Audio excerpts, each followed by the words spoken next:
의원이 차기 보수 이 인물에 대한 적합도 조사를 했는데 오히려 장동혁 대표가 있어서 그런 건지 1위 23%로 한동훈입니다. 2위는 18%의 오세훈인데 어떻게 봐야 될까요? 존재감이 부쩍 커졌다 이렇게 볼 수 있겠네요, 교수님. 일단은 그 한동훈하고 오세훈은 예. 그 대선 주자로서 누구도 그 자질을 의심하지 않는 상태가 돼버렸단 말이에요. 근데 민주당 주자들은 사실 그거보다 약간 떨어져요. 김민석도 그렇고 뭐 정청래는 말도 안 되고 김부겸 정도인데 네. 김부겸 좀 나이가 너무 들었고 이런 상태란 말이죠.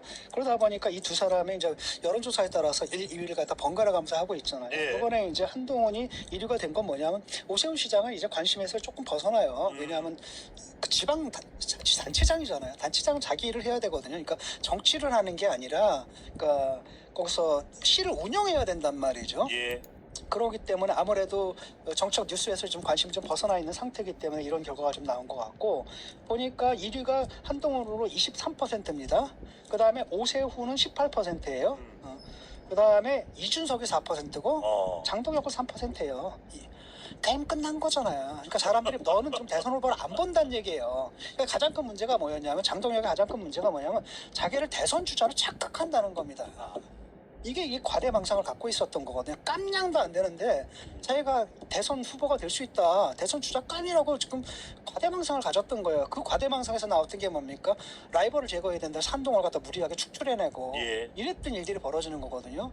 만약에 정상적인 사고를 가진 사람이라면 당대표를 갖다 제대로 운영하는 게 좋잖아요. 제대로 그 직을 제대로 수행하는 게 좋잖아요. 당한테 유리하게. 라고 한다면 보수의 가장 중요한 카드가 뭐예요? 한동훈인데 그걸 활용해 먹으려고 했겠지. 왜 잘랐을까? 자른 거는 결국은 뭐예요? 자기가 대권 후보고 한 산에 두 마리 호랑이가 있을 수 없다. 한 하늘에 두 개의 태양이 있을 수는 없다. 그래서 하나를 갖다 강제로 무리해가지고 쫓아내버린 거 아니겠습니까? 그게 거기서 나오는 거예요. 다 그 착각에서 과대망상에서 나오는 거거든요. 요번에 이제 주자 파악이 좀 됐겠죠. 이런 거고 국민의힘 지지자들을 상대로 했을 때는 한동훈이 32%가 더 올라가요. 그러니까 게임이 오버가 된 거죠. 그래서 이제 게임은 끝난 것 같고, 그러니까 한동훈은 이건 이제 적어도 두 사람이 있는데 하나는 한동훈이고 당 안에서는 한동훈이고 아직 들어가지 못했지만 당 밖에서는 누구입니까? 오세훈이란 말이죠. 이 두 사람에 대해서 보수 지지층들이 갖고 있는 기대감, 그다음에 중도층들도 민주당의 폭주에 지친 중도층들도 그래도 조금 견제할 만한 세력이 남아있구나 라고 해서 거기에 대한 기대감들이 있거든요. 이게 이제 여론조사로 나가는 거고, 다만 이제 호감도 조사라는 걸 따로 했더라고요.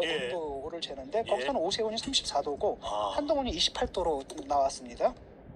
그건 뭐냐면 한동훈에 대한 비토 감정이 아직 남아있다는 겁니다. 그건 바로 뭡니까? 옛날에 그 검사의 그 이미지가 좀 남아있다는 건데, 다른 건 다른 건 다 필요 없고, 일단은 요번에 이제 지방선거를 통해 아주 한동훈이 완벽하게 정치인으로 거듭났잖아요. 그것도 정말 선거운동을 하는 거 보면 선거 교과서를 갖다 따로 써야 될 정도로 모범적인 선거를 했고, 그 가운데서 과거와는 완전히 다른 이미지를 구축하는 데 성공했거든요. 근데 아직 그게 국민들한테 전면적으로 다가가지 못한 측면이 분명히 있다는 얘기입니다. 온도가 좀 낮다라는 얘기는.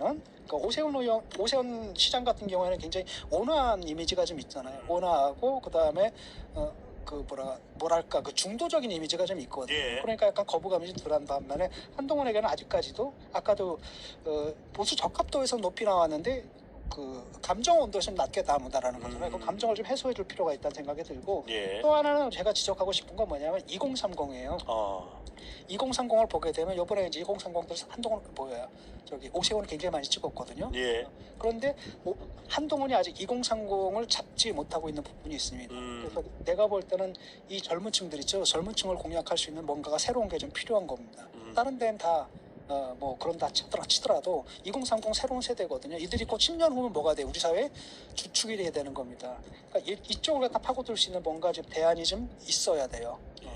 그다음에 그 아래는 요번에 봤잖아요. 초등학교, 중학교, 고등학교 그거는 딱 돼 있는데 밈이 만들어질 정도였습니다. 요 부분에 대해서는 그걸 갖다 돌파할 수 있는 뭔가가 좀 필요할 것 같아요. 대학가 같은 거 돌아다니면서 톡 콘서트 좀 하고 대학생들하고 토론도 하고 그다음에 아이디어도 좀 얻고 2030. 그들이 원하는 정책이 뭔지 묻는 이런 기회도 좀 갖고 하면서 그들과 접촉면을 좀 가져야 될 것 같아요. 그래서 한편으로는 일단 의원들 접촉 당내에서 이거 지금 하고 있더라고요. 열심히 하고 있는 것 같고, 지금 반환이다 하더라도 한동훈에 대한 비토 감정들을 이제 누구를 틀 수밖에 없거든요. 왜? 선거가 다가오면 다가올지 1년 10개월 남았어요.